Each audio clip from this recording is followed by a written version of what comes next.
Meus irmãos, abramos a palavra de Deus em Malaquias, capítulo de número 3. Hoje nós encerraremos essa série de exposição do Antigo Testamento, terminando aqui em Malaquias. Nós iniciamos lá em Gênesis e fomos caminhando até chegar no livro do profeta Malaquias. Então, Malaquias 3, versos de número 7 a 12. Então, iniciaremos aí um longo estudo com o Novo Testamento a partir de janeiro. Tá? Vamos aprender também os valiosos ensinos do Novo Testamento a partir de janeiro. Livro de Malaquias, capítulo 3, versos 7 a 12, diz assim a palavra do nosso Deus: recebamos com fé e com atenção. Desde os dias dos vossos pais, vos desviastes dos meus estatutos e não os guardastes. Tornai-vos para mim, e eu me tornarei para vós outros, diz o Senhor dos Exércitos. Mas vós dizeis: em que havemos de tornar? Roubará o homem a Deus? Todavia vós me roubais e dizeis: em que te roubamos? Nos dízimos e nas ofertas. Com maldição sois amaldiçoados, porque a mim me roubais, vós a nação toda. Trazei todos os dízimos à casa do tesouro, para que haja mantimento na minha casa, e provai-me nisto, diz o Senhor dos Exércitos. Se eu não vos abrir as janelas do céu e não derramar sobre vós a bênção sem medida, por vossa causa repreenderei o devorador, para que não vos consuma o fruto da terra. A vossa vida no campo não será estéril, diz o Senhor dos Exércitos. Todas as nações vos chamarão felizes, porque vós sereis uma terra deleitosa, diz o Senhor dos Exércitos. Vamos orar mais uma vez, meus irmãos. Santíssimo e amado Deus, glorioso Pai, te louvamos e te exaltamos pela tua grandeza e pela tua bondade em compartilhar conosco a tua palavra, Senhor, para a nossa edificação, a nossa exortação e também ensinamento, para que possamos cultuar a Ti conforme o Senhor quer que nós cultuemos. Abra os nossos ouvidos para ouvir a tua palavra e que ela desça ao nosso coração.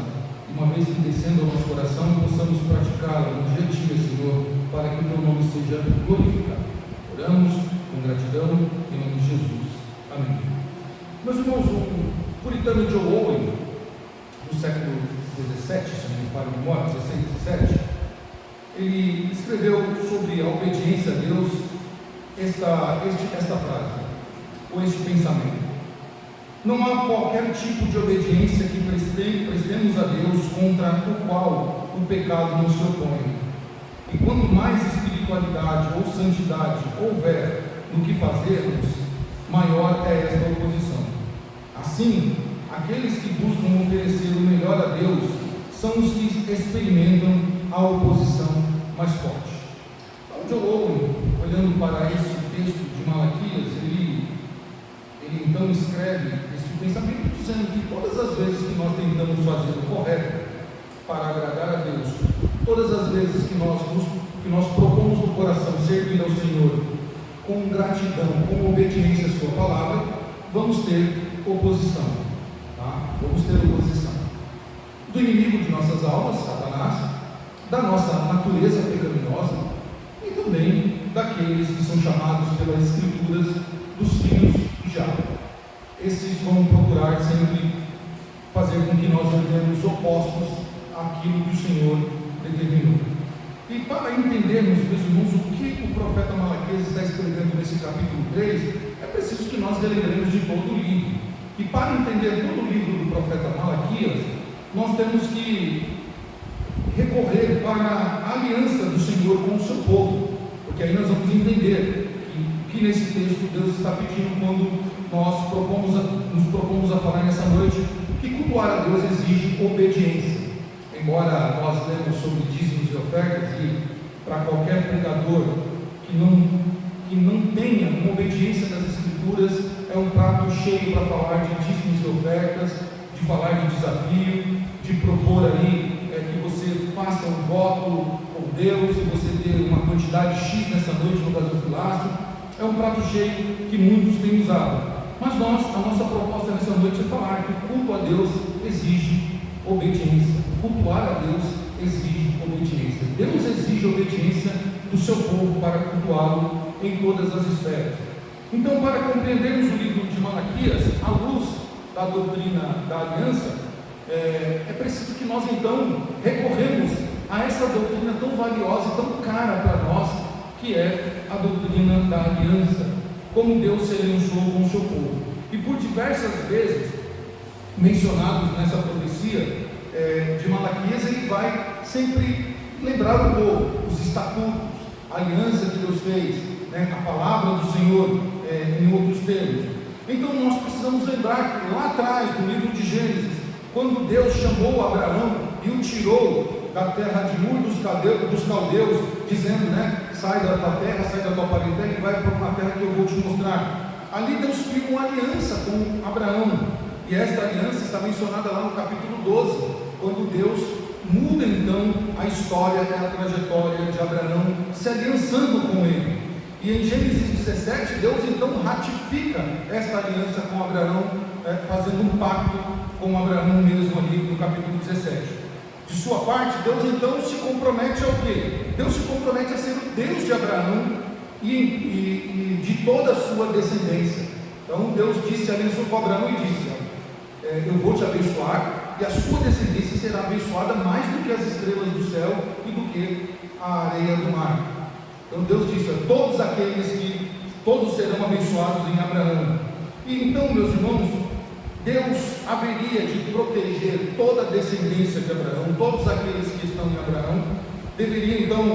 Deus deveria dar essa proteção e abençoá-los, estender a sua mão de bênção sobre esta geração. Deus prometeu àquele povo que veio de Abraão dar a eles uma terra, um reino, e que essa descendência de Abraão seria um canal de bênção, não só para Deus, mas para toda a terra. Por isso que lá em Gênesis 12 diz: toda a terra será bendita, toda a terra será bendita. Então, mas Abraão, do lado de Abraão, precisava ter um cumprimento, alguma coisa.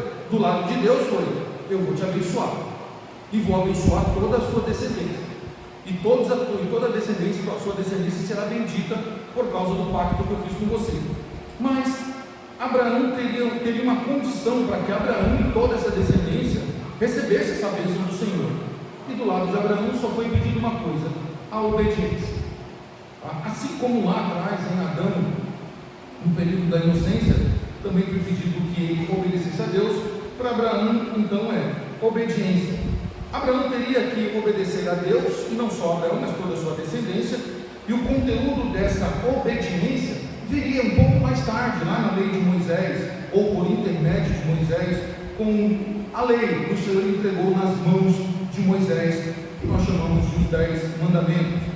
E não só os 10 mandamentos, mas também as leis que fizeram com que o povo se relacionasse com Deus em todas as esferas, principalmente também no culto a Deus.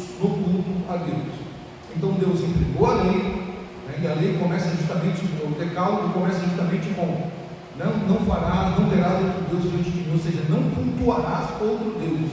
E nas leis de relacionamento, de culto, também é dado aquele povo para prestar culto somente a Deus, adorar somente a Deus. E esta aliança, meus irmãos, que o Senhor fez com Abraão, ela não foi revogada, ela continua. Jesus Cristo não revogou, não anulou essa lei, ou esta aliança, melhor dizendo, que foi feita com Abraão, mas Jesus ratifica nele, Jesus Cristo, esta aliança. A nova aliança do Novo Testamento não anula a aliança anterior feita com Abraão. Então, ainda hoje, esta aliança está ratificada, só que agora em Cristo. Então, todos aqueles que estão em Cristo, todos aqueles que são obedientes a Cristo, serão abençoados e serão benditos. Meus irmãos, quando nós olhamos para este texto, nós vamos ver o oposto de fé, obediência e culto. nós vamos ver que esse povo faltou-lhes fé, eram desobedientes e não prestavam culto a Deus. Então nós temos que olhar para esse texto e entender que fé, obediência e culto fazem parte do mesmo pacote. Então você imagina aí um pacote na sua mão, e dentro desse pacote tem aí fé, obediência e culto. Então aqueles que obedecem a Deus, confiam nele, tá? E aqueles que confiam em Deus, obedecem ao Senhor. E aqueles que obedecem a Deus, eles então cultuam ao Senhor da maneira correta, disse Charles Spurgeon. Então, assim nós podemos ver, meus irmãos, que a quebra da aliança pelo povo de Israel no culto a Deus, que estava sendo apresentado de qualquer maneira, de qualquer jeito, com qualquer tipo de oferta e sem a devida honra, foi um dos motivos que esse povo padeceu, um dos motivos que esse povo foi exortado pesadamente pelo Senhor, pelo profeta Malaquias. Então nós vamos ver aqui 3 coisas interessantes para nós de como cultuar a Deus em obediência. Primeiro, Deus chamando a atenção desse povo para que eles cultuassem o Senhor com obediência, Deus faz uma declaração, já no verso 7, o Senhor faz uma declaração. Olha a declaração de Deus: desde os dias dos vossos pais. Então o Senhor está falando para eles, olhem para a história, assim como foi o pai de vocês desobedientes, vocês também são. Desde o dia dos vossos pais, vos desviastes dos meus estatutos, e não os guardastes. Tornai-vos para mim, e eu me tornarei para vós, diz o Senhor dos exércitos. Mas vós dizeis, em que havemos de tornar? Então veja, aqui, meus irmãos, nós podemos ver como Deus é paciente, como a paciência de Deus parece ser algo inesgotável. E ao longo da história, o povo de Deus desobedeceu a Deus por muitas vezes. Por isso que o Senhor está dizendo, desde a época dos seus pais, vocês se desviam dos meus estatutos, vocês burlam as minhas leis. Então, ao longo da história, esse povo provocou a paciência de Deus, desobedecendo a sua lei, desobedecendo as suas ordens, né? Burlando as leis do Senhor, né? E Deus sempre esteve disposto a perdoar esse povo. Olha que interessante, né? Esse povo fez pouco caso do Senhor durante muito tempo, desobedeceu a Deus, ignorou os estatutos do Senhor, burlou as leis do Senhor, mas Deus ainda estava disposto a perdoar esse povo, se eles se arrependessem. Alguém em dúvida sobre a bondade de Deus me manda uma charge, e nessa charge estava assim: a diferença entre Deus e eu é que eu não perdoaria, eu não suportaria e mataria um pedófilo. Deus não. Então, meus irmãos, eu conversando com essa pessoa sobre essa charge, eu mostrei a ela a diferença entre nós e Deus. Eu mostrei a diferença. Que Deus não age com sentimentos humanos. Que Deus não é volátil nas suas ações como nós. Que Deus não é temporal como nós. Deus perdoa o bandido mais déspota que nós conhecemos. Deus perdoa qualquer bandido, qualquer assassino. Deus perdoa qualquer ditador. Deus perdoa qualquer um que se afundou na lama do pecado e faz dele uma nova criatura. Deus faz dele um novo ser. E nós precisamos crer nisso. Nós precisamos crer nisso. Então, meus irmãos, nós não podemos nunca nos comparar a Deus. Este povo, meus irmãos, estava abusando da paciência de Deus, burlando as leis do Senhor, achando que poderia enganar a Deus, e indo cultuar a Deus de qualquer jeito, maculando a palavra do Senhor, maculando aquilo que é mais sagrado, que é o culto a Deus. E Deus ainda assim estava com seus braços abertos, pronto para perdoar. Pronto para perdoar.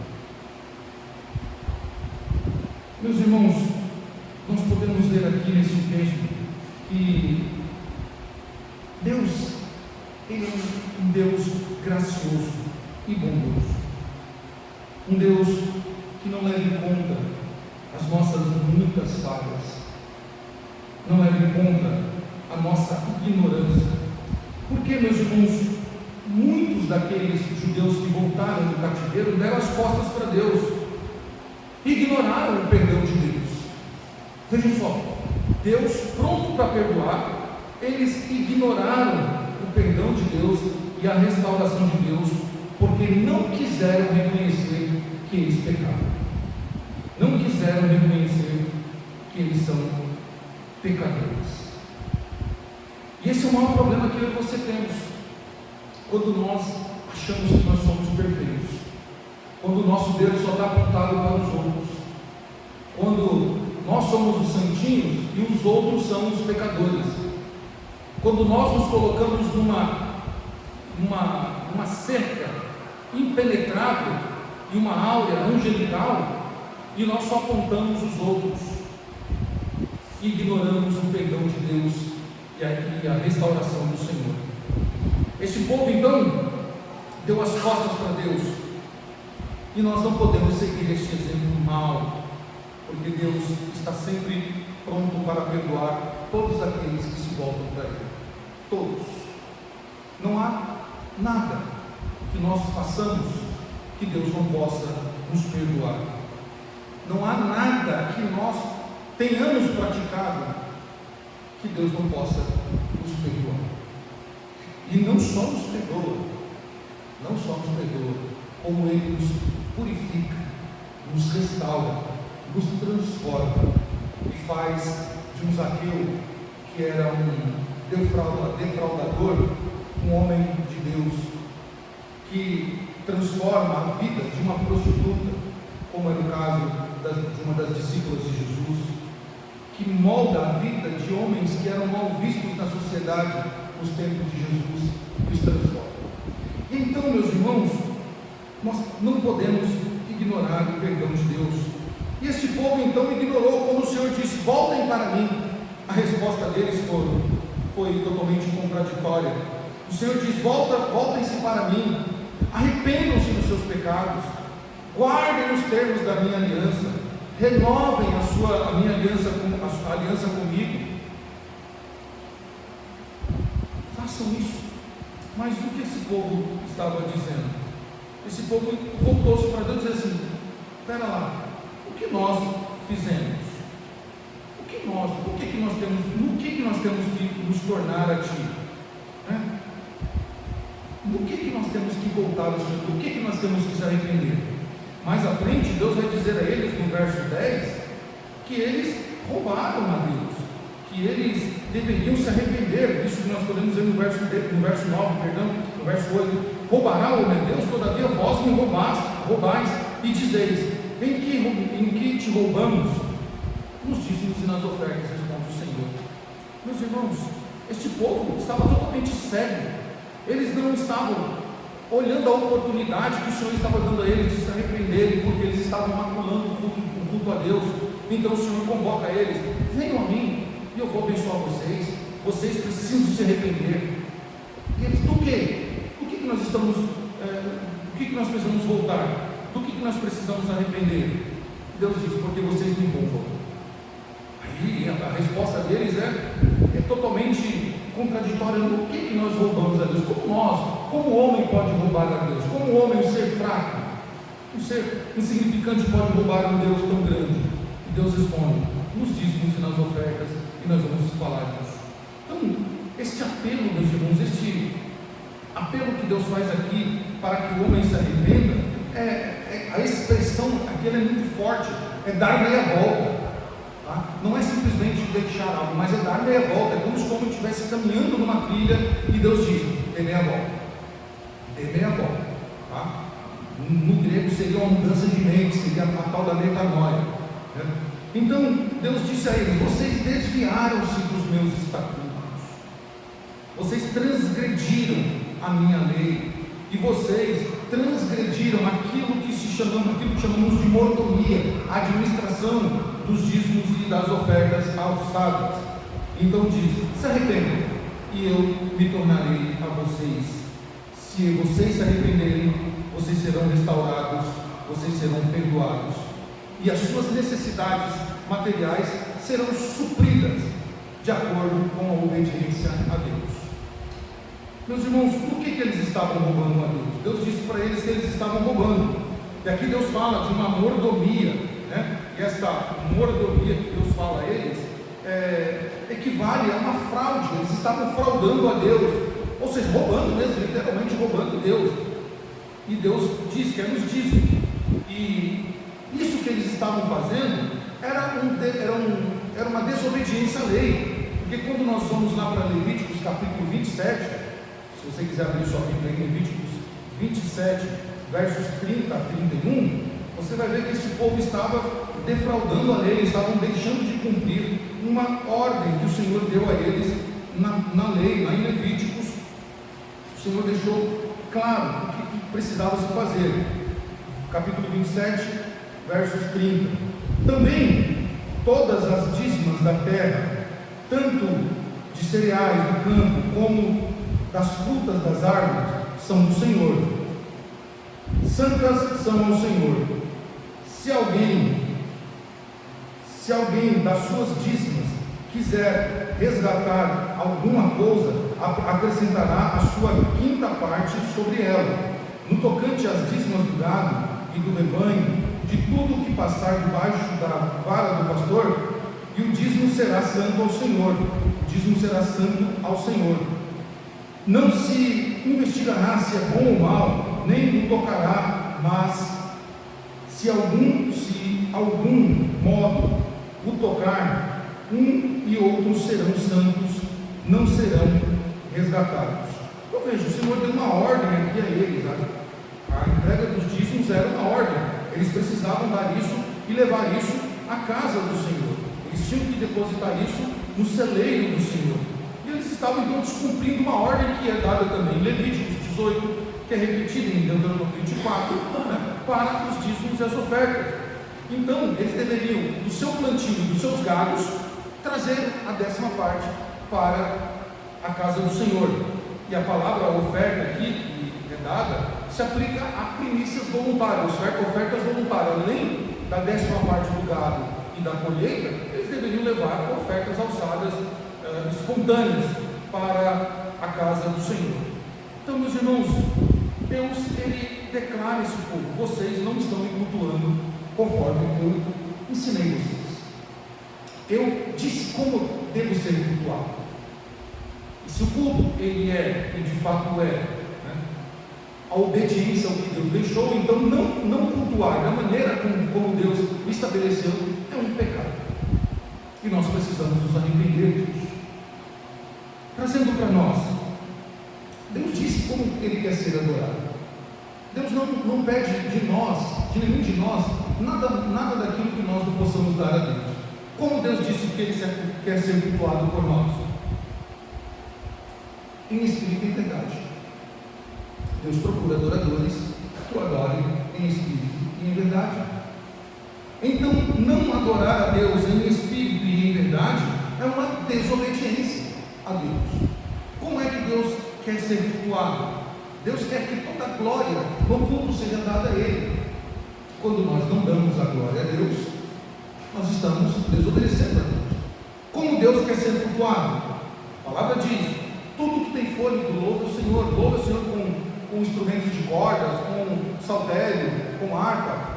Quando nós não fazemos isso, se referindo não só a instrumentos, mas também a nós estamos pecando, desobedecendo a Deus.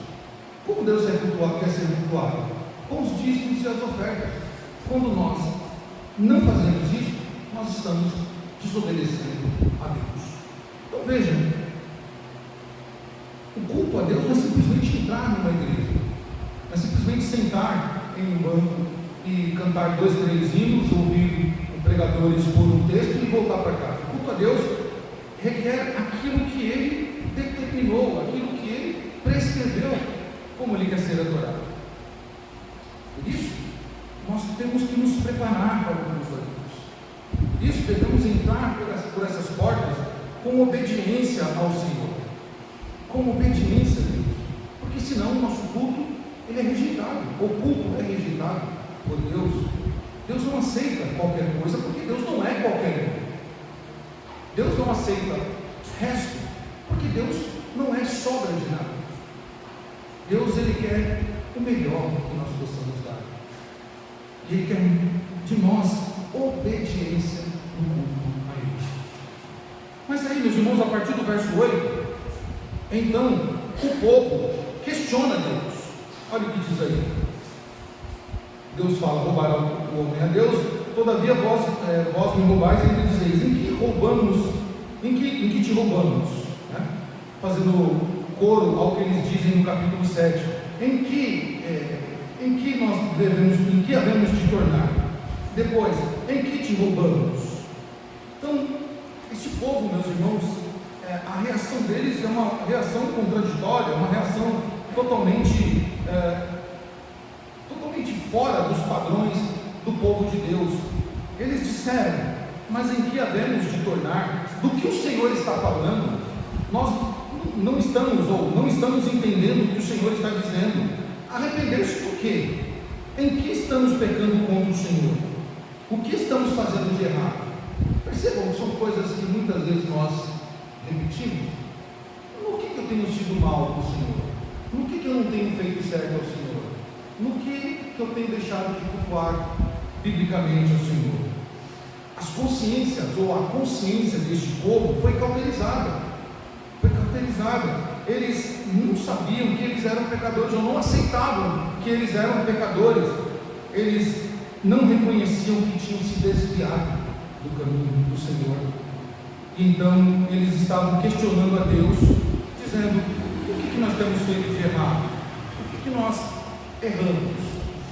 Abandonaram a lei, macularam o culto, ofereceram qualquer oferta ao Senhor, deixaram o Senhor de lado e ainda perguntavam no que eles estavam desagradando a Deus, porque eles achavam que somente oferecer um animal defeituoso, o resto, ou cultuar ao Senhor ali no templo, era suficiente, quando Deus pedia muito mais do que isso. Meus irmãos, aonde é que eles estavam roubando a Deus? O verbo hebraico aqui para roubar, ele ocorre só duas vezes, né? Ele ocorre aqui no livro de Malaquias, no capítulo 3, verso 9, e lá em Provérbios 22, 23. E aqui a palavra que mais se aproxima aqui daquilo que o profeta está tentando dizer é que eles trapaceavam, tá? E faz muito sentido ser a palavra trapacear aqui, porque nós vimos que no capítulo 1, eles fazem o quê? Eles levam oferta de qualquer jeito. Eles levam um animal com defeito, animal que era reprovado pela lei, oferta maculada, ou seja, trapaceando o Senhor. É mais ou menos se alguém quisesse impressionar uma igreja com uma nota de R$200 falsa, dizendo assim: eu vou lá, vou colocar a nota, ainda vou mostrar, eu colocando a nota, todo mundo vendo a notinha de R$200 ali, achando que aquilo vai impressionar Deus, que é a igreja, achando que ele vai conseguir enganar com aquela nota falsa, né? Em uma certa oportunidade, em uma outra igreja, a gente levantou um certo número X de cheques sem fundo. A pessoa dava o cheque, valor alto para manter a pose, e o cheque, quando caía, não tinha fundo. E aí, como que faz? Mano, não, 15 dias, 15 dias. Mano, não, mas 15 dias. E o cheque nunca caiu. Aí tinha que rasgar o cheque e deixar para lá, quem vai processar uma pessoa, né? Então, era feito assim. Isso é tentar trapacear, é achar que vai ganhar a bênção de Deus como trapaça. Meus irmãos, eles estavam fazendo isso quando eles deixavam de apresentar a Deus aquilo que era do Senhor, aquilo que era de Deus, tá? Então essa palavra trapaça cai muito bem aqui no texto. Era possivelmente o que esse povo estava fazendo, né?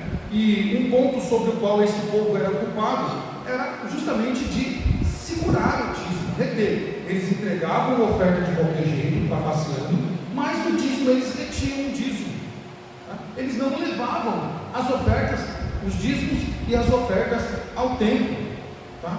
De modo que o culto a Deus era negligenciado. Eles iam lá, apresentavam um animalzinho, ou farinha de erva, que seja, e retinham os dízimos e as ofertas, né?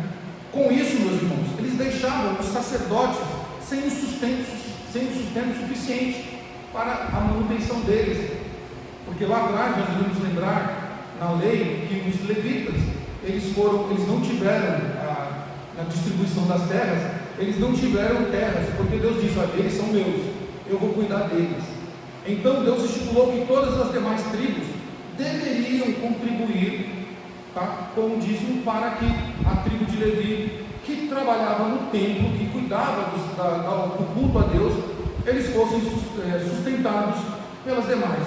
E quando eles não fizeram isso, então os sacerdotes começaram a ter dificuldade, e a casa do Senhor começou então a sofrer prejuízo por causa da negligência que este povo fez retendo o dízimo.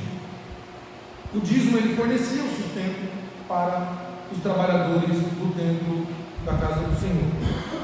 Então o povo, meus irmãos, no dia do profeta Malaquias, desobedeceu um mandamento de Deus, tá? Desobedeceu uma ordem de Deus, que era trazer os dízimos dos seus ganhos, conforme nós lemos aqui em Levíticos 27, a 10ª parte dos cereais, da 10ª parte do gado, e ofertas voluntárias eram para ser levadas na casa do Senhor. Então eles negligenciaram isso, e nós precisamos entender que isso faz parte do culto, tá? E nós não precisamos barganhar com Deus, nós não precisamos ter medo, achando que nós vamos ter prejuízos ao fazer essa parte do culto, porque lá em Lucas capítulo 6, verso 38, o Senhor diz: deem e vos será dado. Ou seja, podem contribuir, que o Senhor acrescentará na vida de vocês. Quando nós quando nós entregamos aquilo que é de Deus, como parte do culto, tá? Como parte do culto, devemos recordar das bênçãos que o Senhor já fez em nossa vida, daquilo que o Senhor já fez por nós, né? Por isso que nós cantamos: conta as bênçãos, conta quantas são, e ficarás, ou viverás surpreso, né? Daquilo que Deus já fez. Então nós podemos olhar para trás e dizer: Deus foi tão bom, Deus cuidou de mim até aqui, Deus me sustentou, não faltou o pão na minha mesa, não faltou a roupa para vestir. Eles deveriam se lembrar lá do deserto, que Deus sustentou eles por 40 anos, as sandálias não estragavam, a roupa não diminuía nem envelhecia, e o Senhor sustentou eles por 40 anos com carne, com pão, com água potável. Mas eles, desobedientes que eram, recusaram-se a olhar para a história. E então Deus responde a esse povo, meus irmãos. Deus então, recordando, Deus aqui faz uma declaração que eles estão negligenciando tudo. Eles deveriam se arrepender, porque eles estavam roubando a Deus. Eles questionam a Deus, tá? E agora Deus então responde a esse povo, versos 9 em diante. Verso 9, 8 em diante: roubará Deus o homem, todavia me roubais, dizeis, em que te roubamos, nos dízimos nas ofertas, com maldições sois amaldiçoados, porque a mim me roubais, vós a nação toda. Trazei todos os dízimos à casa do tesouro, para que haja mantimento na minha casa, e provai-me nisto, diz o Senhor dos Exércitos, se eu não vos abrir as janelas do céu, e não derramar sobre vós a bênção sem medida. Por vossa causa, repreenderei o devorador, para que não vos consuma o fruto da vossa terra, a vossa vide no campo não será estéril, diz o Senhor dos Exércitos. Todas as nações vos chamarão felizes, porque vós sereis uma terra deleitosa, diz o Senhor dos Exércitos. Meus irmãos, em resposta então dos pecados deste povo, da quebra de aliança, Deus faz um teste com o povo. O teste consistia no seguinte: Deus disse para eles, em outras palavras, claro: obedeçam a minha aliança, sejam obedientes à minha palavra, tragam-me os dízimos e façam prova de mim. Olha como Deus é maravilhoso. Deus sendo Deus, diante daquele cenário de desobediência, de mancha no culto, de violação do culto, Deus poderia dizer: vou exterminar todo mundo. Aí eu volto lá, né? Essa é a diferença entre nós e Deus. Deus não faz isso. Deus não extermina alguém porque alguém não quer servir. Deus não fulmina alguém por causa de um pecado, ainda que seja um pecado escabroso. Mas Deus disse para aquele povo: obedeçam a minha aliança, sejam obedientes à minha palavra, tragam meus dízimos e façam provas de mim. Olha que maravilha! Provem, vocês podem me provar, ponham-me à prova. Mas olha que interessante, meus irmãos, Deus não quer uma obediência cega. Não é uma obediência cega que você fecha os olhos e sai aí crendo sem ver. Mas a obediência que Deus quer é na fidelidade a Ele com entendimento. Então Ele nos deixou os seus preceitos para que nós estudemos, para que nós observemos, e então, diante daquilo que aprendemos, nós podemos dizer: eu confio no Senhor, eu confio em Deus. É esse tipo de obediência que Deus quer. Não é algo cego, irracional, sem nenhum conhecimento. Mas Deus diz, por isso que o Senhor fala lá em Oséias, né? Conheçam e prossigam em conhecer ao Senhor, e então vocês me obedecem. Põem-me à prova. Quando o Senhor fala para eles pôr à prova, o que o Senhor está dizendo para aqueles que duvidavam da bondade de Deus, para aqueles que duvidavam da justiça de Deus, para que eles colocassem o Senhor à prova, para verem como o Senhor é bom e como o Senhor podia derramar sobre eles as janelas do céu de tantas bênçãos. Eles deveriam trazer, então, dentro dessa obediência, trazer os seus dízimos, cumprir o que estava na lei, levar isso aos depósitos do templo, e aí o Senhor então os abençoaria muito e muito e muito. Se aquele povo duvidasse que Deus recompensa os justos, como eles estavam pensando, que fizesse o teste para ver, que provasse o Senhor para ver. Mas louvado seja Deus, que enviou o seu Filho, em que nos deu o Espírito Santo, para que nós possamos crer sem ver. Foi isso que o Senhor disse para Tomé: bem-aventurados aqueles que não viram, mas creram. Então, meus irmãos,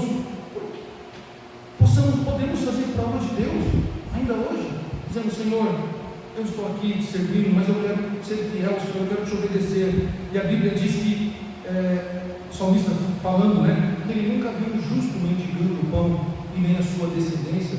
Ou seja, Deus cuidará de nós, meus irmãos. Deus não promete em nenhum versículo das Escrituras que todos os seus servos serão bilionários. Não há essa promessa. Até porque crer no Senhor não é jogar na loteria, ou jogar no tigrinho, ou jogo do bicho, que seja. Não é uma rifa. Deus não promete que todos os crentes que obedecerem a Ele serão bilionários. Não. Mas vocês podem olhar no Antigo Testamento e no Novo Testamento. Deus sempre diz que Ele cuidará do órfão, da viúva e do necessitado. Sempre cuidará. Deus sempre levantará alguém, ou vários, ou instituições para cuidar do pobre, do órfão e do necessitado. Deus não desamparará ninguém, ou vai desamparar alguém. Deus não vai desamparar ninguém. Então, precisamos ser obedientes. Deus propõe ao seu povo dois caminhos. A bênção ou a maldição. Vocês escolham que caminho que vocês querem seguir. Vocês querem seguir a bênção? Obedeçam. Me cultuem de verdade. Ofereçam ofertas dignas do ofertado. Entreguem o seu coração no culto e tragam os dízimos à casa do Senhor. Mas se vocês querem a maldição, permaneçam como estão, desobedientes, violando o culto e retendo aquilo que é do Senhor. E para isso, meus irmãos, vale para nós. Que decisão nós queremos tomar nos dias atuais? O Senhor nos exorta também a escolher o caminho da bênção, que é o caminho da vida. A pergunta de Deus hoje ainda é para nós, né? ou ainda é para nós nos dias atuais. O que queremos? A bênção ou a maldição? Se nós queremos a bênção, obedeçamos ao Senhor, cultuemos a Ele como Ele quer ser cultuado. Senão, nós receberemos também o castigo da desobediência ao Senhor. Aplicações, meus irmãos, apenas uma aplicação é suficiente para nós essa noite.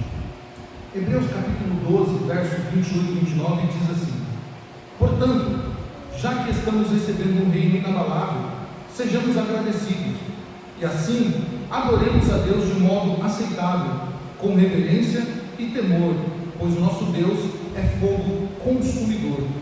O verbo utilizado aqui, meus irmãos, na carta aos Hebreus, para adorar a Deus, ou adoremos a Deus aqui, ele vem do grego latrel, né? Só para os irmãos saberem, não precisa ficar preocupado com essa palavra não. Essa palavra aponta para a liturgia. Para a liturgia, essa palavra adoremos, uma das possíveis traduções é liturgia. E o termo liturgia significa também serviço de um ser humano para o outro, ou de um ser humano para um Deus. Então, o que o escritor aos Hebreus está dizendo aqui poderíamos traduzir, que nós servimos ao Senhor, servamos ao Senhor, sejamos agradecidos e assim servamos ao Senhor de modo aceitável. Por isso, meus irmãos, liturgia aqui em Hebreus é referente ao culto, é o sistema religioso, é o sistema de culto. Então, culto não é receber, não é o nosso culto, não é o meu culto, não é o culto desta igreja, mas culto é dar. Quando nós nos reunimos aqui, ou em casa, ou em qualquer lugar, como igreja, para cultuar, nós cultuamos a alguém. E este culto então é dar a Deus a devida honra, o devido louvor e a devida glória. Então, nós precisamos aprender isso, meus irmãos, para que o culto que nós oferecemos a Deus seja de obediência, seja de serviço. Por isso, o mesmo escritor aos Hebreus, no capítulo 13, um capítulo depois, ele vai dizer: por meio de Jesus Cristo, pois ofereçamos a Deus o quê? Culto ao Senhor. Ofereçamos o culto ao Senhor. E então nós precisamos aprender que culto também, se oferecer, é colocar sobre o altar algo, é oferecer algo a alguém, no nosso caso Deus. Então, meus irmãos, mesmo que nós normalmente dizemos ou repetimos, vamos ao culto, ou eu vou ao meu culto, ou o culto hoje eu quero cultuar hoje, eu quero que o culto hoje seja uma bênção. Mesmo que a gente use expressões desse tipo que não está errado, não está errado, embora nós precisamos aplicar o certo, nós precisamos entender que quando nós vamos, o próprio verbo condiciona, você vai a algum lugar para alguma coisa. Então, quando nós vamos à igreja cultuar, nós vamos cultuar a alguém, e este alguém é aquele que pede que nós o cultuemos de verdade, adorando a Ele, servindo de modo aceitável. Qual é esse modo aceitável? Aquilo que Ele prescreveu na sua palavra, aquilo que Ele deixou na sua palavra. Por isso, meus irmãos, nós devemos cultuar com a nossa melhor oferta a Deus, com a nossa devoção de coração, com toda a atenção, com os ouvidos prontos para ouvir somente a Deus, com os nossos olhos prontos para observarmos a glória de Deus, com os nossos dízimos e ofertas. Enfim, nós devemos cultuar a Deus exatamente como Ele determinou que nós devemos cultuá-lo. O verdadeiro culto a Deus, meus irmãos, é aquele em que a obediência a Deus, por agradá-lo, vem em primeiro lugar. Que nós possamos cultuar a Deus da maneira que Ele quer ser cultuado. Obediência é o que Deus exige de nós.